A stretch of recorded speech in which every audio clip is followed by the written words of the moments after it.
Hello friends, welcome to tip affairs. इस video में बात करेंगे फरवरी मंथ के बैंकिंग एंड फाइनेंशियल अवेयरनेस के बारे में। 4 से 16 फरवरी तक के बीच में जो इंपॉर्टेंट बैंकिंग फाइनेंशियल इकोनॉमी से रिलेटेड न्यूज़ है, ये उसका वीडियो है। आपके आने वाले IPS clerk mains, RRB assistant mains और जो भी एग्ज़ाम्स होने वाले हैं उसमें काफ़ी ये हेल्पफुल रहेंगे। तो चैनल पर फर्स्ट टाइम है, चैनल को सब्सक्राइब कीजिए, वीडियो को एंड तक ज़रूर देखिएगा। इसका पीडीएफ आपको टेलीग्राम में दे दिया जाएगा, जिसका लिंक डिस्क्रिप्शन में है। अगर आपने बाकी के वीडियोस में नहीं देखे तो उस वीडियो को प्लेलिस्ट में जाकर ज़रूर देखें।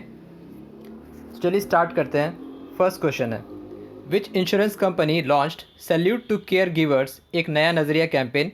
किस बीमा कंपनी ने सैल्यूट टू केयर गिवर्स एक नया नज़रिया अभियान शुरू किया है? ये शुरू किया गया है भारतीय एक्सा के द्वारा। तो भारतीय एक्सा जनरल इंश्योरेंस कंपनी ने इसे लॉन्च किया था कैंसर डे के दिन, 4 फरवरी कैंसर डे के दिन। कैंसर सर्वाइवर्स और कैंसर पेशेंट्स को सपोर्ट करने के लिए ये कैंपेन लॉन्च किया गया था, सैल्यूट टू केयर गिवर्स एक नया नज़रिया, बाय भारतीय एक्सा जनरल इंश्योरेंस कंपनी। भारतीय एक्सा ने एक और चीज़ लॉन्च किया था, हेल्थ इंश्योरेंस प्लान, जिसका नाम है हेल्थ एडवांट एज।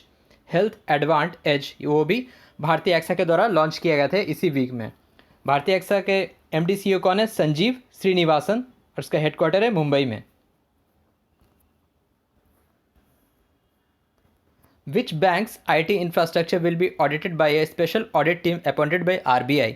किस बैंक के IT इंफ्रास्ट्रक्चर को ऑडिट करने के लिए RBI द्वारा गठित एक टीम करेगी? इसका सही आंसर होगा ऑप्शन बी, HDFC बैंक।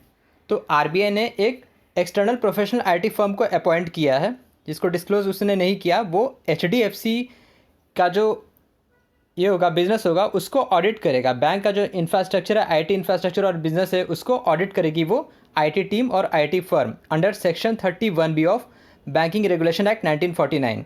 तो ये आरबीआई ने अपॉइंट किया है एचडीएफसी के आईटी इंफ्रास्ट्रक्चर को ऑडिट करने के लिए under section 31B of banking regulation act 1949 के द्वारा। और एचडीएफसी के एमडी सीईओ कौन है? शशिधर जगदीशन, हेडक्वार्टर है मुंबई में। The GDP for fiscal year 2021-22 projected by RBI in its 5th bi-monthly monetary policy committee report। तो वित्त वर्ष 2021-22 के लिए आरबीआई द्वारा मौद्रिक नीति समिति बैठक में भारत की अनुमानित जीडीपी दर क्या रखी गई?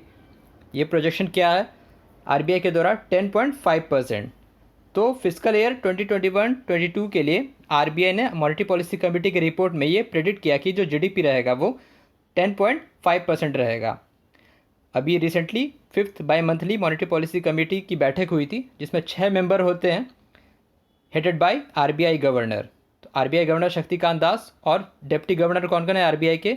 बीपी कानूंगो, महेश कुमार जैन, माइकल देवव्रत पात्रा और एम राजेश्वर राव। हेडक्वार्टर है आरबीआई का मुंबई में। Which bank has entered into a co lending agreement with loan tap credit products for MSME. तो एमएसएमई ऋण सह उधार समझौते के लिए लोन टैप क्रेडिट के साथ किस बैंक ने समझौता किया है? ये किया गया है बैंक ऑफ महाराष्ट्र के द्वारा। तो bank of Maharashtra has MOU with loan tap credit products for MSME loan. Bank of Maharashtra का हेडक्वार्टर कहाँ है? पुणे में। इसके एमडी सीईओ कौन है? एएस राजीव। अभी रिसेंटली कहीं से न्यूज़ आ रही थी कि अभी जो 4 बैंक को प्राइवेटाइज किया जाएगा, जिसमें बैंक ऑफ महाराष्ट्र का भी नाम आ रहा है। Bank of Maharashtra, bank of India, Indian overseas bank और सेंट्रल बैंक ऑफ इंडिया।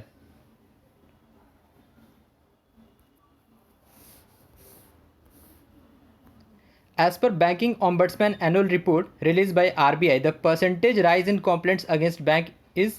तो आरबीआई द्वारा बैंकिंग ऑम्बड्समैन रिपोर्ट के अनुसार बैंकों के खिलाफ शिकायतों में कितने प्रतिशत की वृद्धि हुई है? ये जुलाई 2019, 1 जुलाई 2019 से 30 जून 2020 तक के बीच का ये रिपोर्ट है। जो आरबीआई का जो फाइनेंशियल ईयर होता है, वित्तीय वर्ष होता है आरबीआई का, उसके दौरान। तो ये कितना होगा? इसका सही जवाब इस क्वेश्चन का ये होगा 57.54%। अप्रॉक्स 58% भी आपसे पूछा जा सकता है एग्जाम में। तो 57.54% ये जो है आरबीआई की एक रिपोर्ट आई थी recently, ombudsman scheme of RBI, ombudsman scheme report RBI ने द्वारा ये निकाला गया था। तो इसमें ये रखा गया था कि जो परसेंटेज राइज है कॉम्प्लेंट्स में, बैंक के खिलाफ जो शिकायतें हैं उसमें कितने प्रतिशत की बढ़ोतरी हुई है। ये हुआ 58%, 57.54%। और बैंकों के लिए, और जो एनबीएफसी है, नॉन बैंकिंग फाइनेंशियल कंपनीज में, उसमें सबसे ज़्यादा बढ़ोतरी हुई है, वो 387%। मतलब इतना परसेंटेज का इंक्रीज़ हुआ है।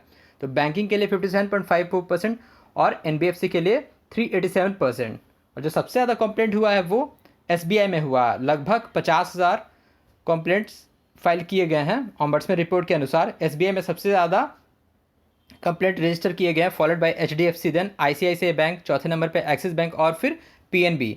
और NBFC में सबसे ज़्यादा कंप्लेंट्स किस में रजिस्टर किए गए हैं? बजाज फाइनेंस लिमिटेड में। बजाज फाइनेंस लिमिटेड में सबसे ज़्यादा कंप्लेंट रजिस्टर किए गए हैं, जिसमें से कि 387, जिसमें NBFC में सबसे ज़्यादा बढ़ोतरी हुई है 387% का, और बैंकिंग में 57.54%। और ये किया गया है 1 जुलाई 2019 से 30 जून 2020 तक, जो RBI का फाइनेंशियल ईयर होता है।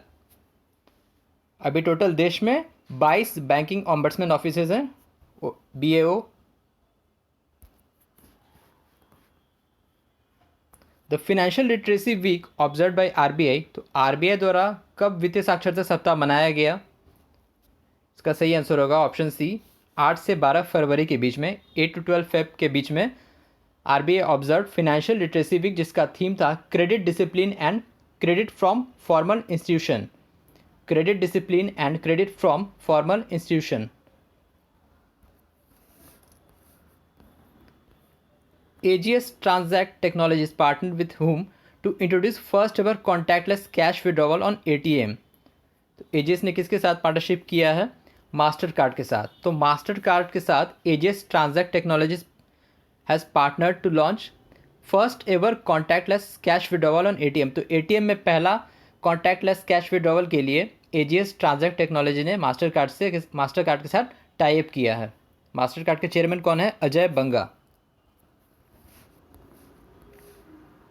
PNB partner with which PSU for providing 2 crore loan to its dealers? तो किस पब्लिक सेक्टर अंडरटेकिंग के डीलर को 2 करोड़ ऋण के लिए PNB ने समझौता ज्ञापन किया है?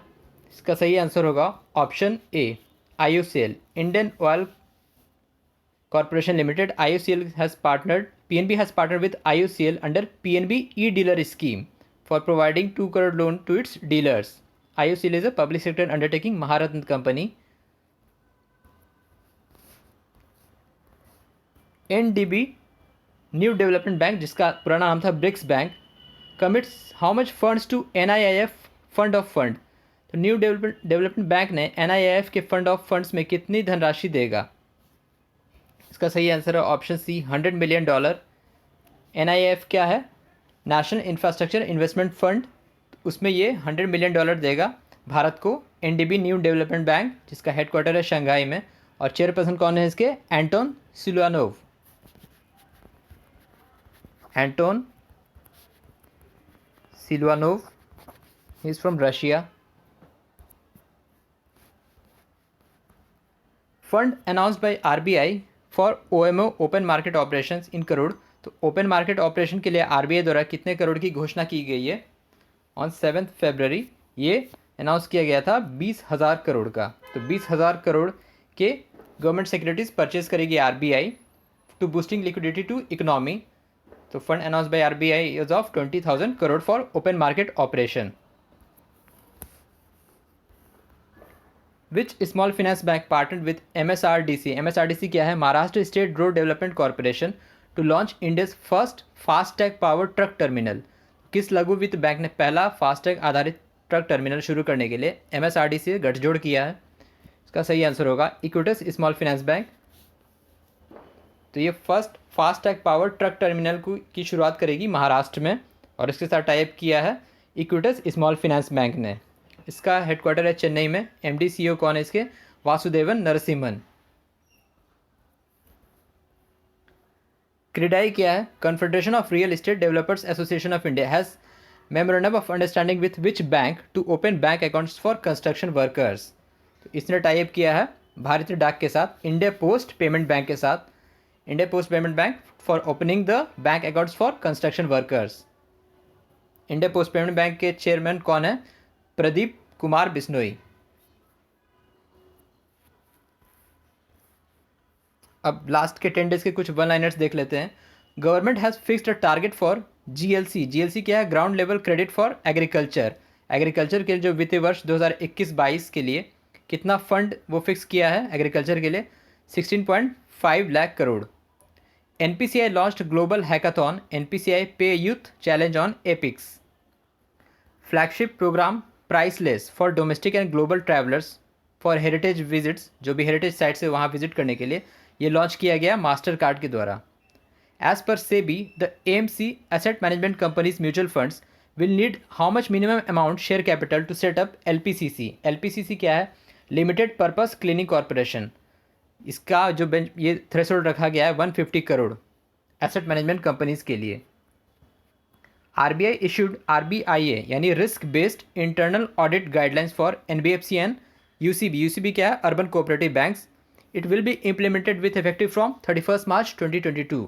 यानी RBI ने NBFC और UCB के लिए, अर्बन कोऑपरेटिव बैंक के लिए और नॉन बैंकिंग फाइनेंशियल कंपनीज के लिए एक risk based internal audit guideline को इशू किया है, जिससे इम्प्लीमेंट किया जाएगा 2022 31 मार्च से। तो ये था 4 से 16 फरवरी के बीच में बैंकिंग फाइनेंशियल अवेयरनेस का वीडियो। आपके आने वाले एग्जाम्स के लिए ये हेल्पफुल रहेंगे। वीडियो को लाइक शेयर ज़रूर करें और चैनल को सब्सक्राइब करें। So thank you very much for watching. Thank you.